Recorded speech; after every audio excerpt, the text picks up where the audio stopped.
എങ്ങനെയാണ് അരക്ഷിതാവസ്ഥ അഥവാ ഇൻസെക്യൂരിറ്റിയെ നമ്മൾ കൈകാര്യം ചെയ്യേണ്ടത്? മറ്റുള്ളവർ നിങ്ങളെപ്പറ്റി എന്താണ് ചിന്തിക്കുന്നത് എന്നോർത്ത് വിഷമിക്കുന്ന സ്വഭാവം നിർത്തിവെക്കുക. നിങ്ങൾ നിങ്ങളുടെ മനസാക്ഷിയോട് നീതി പുലർത്തുന്നിടത്തോളം മറ്റുള്ളവർ എന്ത് ചിന്തിക്കുന്നു എന്നത് നിസ്സാരമായി കാണുക. മറ്റുള്ളവരുടെ മുമ്പിൽ നിങ്ങളെ തന്നെ സ്വയം തെളിയിക്കുവാനുള്ള സ്വഭാവവും നിർത്തിവെക്കുക. മറ്റുള്ളവരെക്കുറിച്ച് ഓർത്ത് ഒരുപാട് വിഷമിക്കുന്ന സ്വഭാവം നിർത്തിവെക്കുക.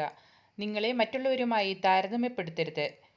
ഒരു കാര്യം ഓർമ്മിക്കുക, ഇവിടെ ജനിച്ച എല്ലാവരും അവരവരുടെ കർമ്മങ്ങൾക്കനുസരിച്ചാണ് പ്രവർത്തിക്കുന്നത്. അവരെ അതിനനുവദിക്കുക, അവരെ ശല്യപ്പെടുത്താതിരിക്കുക.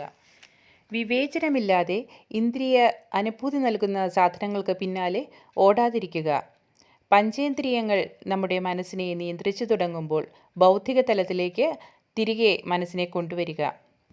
അങ്ങനെ നമ്മുടെ കർമ്മങ്ങളെ വികാരങ്ങൾ നിയന്ത്രിക്കാതെയാകുമ്പോൾ സമ്മർദ്ദം കുറയുന്നു, അങ്ങനെ കഷ്ടപ്പാടുകളും കുറയുന്നു. എന്തെങ്കിലും ഒരു പരസ്യം കണ്ടാൽ ഉടൻ അതിൽ ആകർഷിതരാകാതിരിക്കുക. ബുദ്ധി ഉപയോഗിച്ച് അതിനെ വിശകലനം ചെയ്ത് ആ സമയത്ത് നിങ്ങൾക്ക് ആ ഒരു സാധനം ആവശ്യമുണ്ടോ ഇല്ലയോ എന്ന് ചിന്തിക്കുക. മറ്റൊരു തരത്തിൽ പറഞ്ഞാൽ ആഗ്രഹങ്ങൾക്ക് അടിമയായി ഒരു ഇരയാക്കപ്പെടാതിരിക്കുക.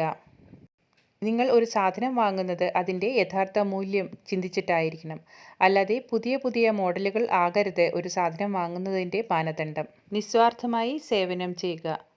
മറ്റുള്ളവരുടെ പ്രശ്നങ്ങളും ബുദ്ധിമുട്ടുകളും കഷ്ടപ്പാടുകളും മനസ്സിലാക്കുവാൻ ശ്രമിക്കുക.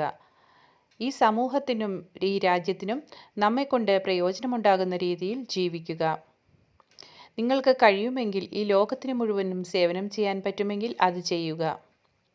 അത് നിങ്ങളുടെ കാഴ്ചപ്പാടുകളെ ഉയർന്നതാക്കും. ഈ ലോകം എങ്ങനെയാണ് പ്രവർത്തിക്കുന്നത് എന്നതിനെക്കുറിച്ച് വ്യക്തമായ ധാരണ നിങ്ങൾക്ക് ലഭിക്കുകയും ചെയ്യും.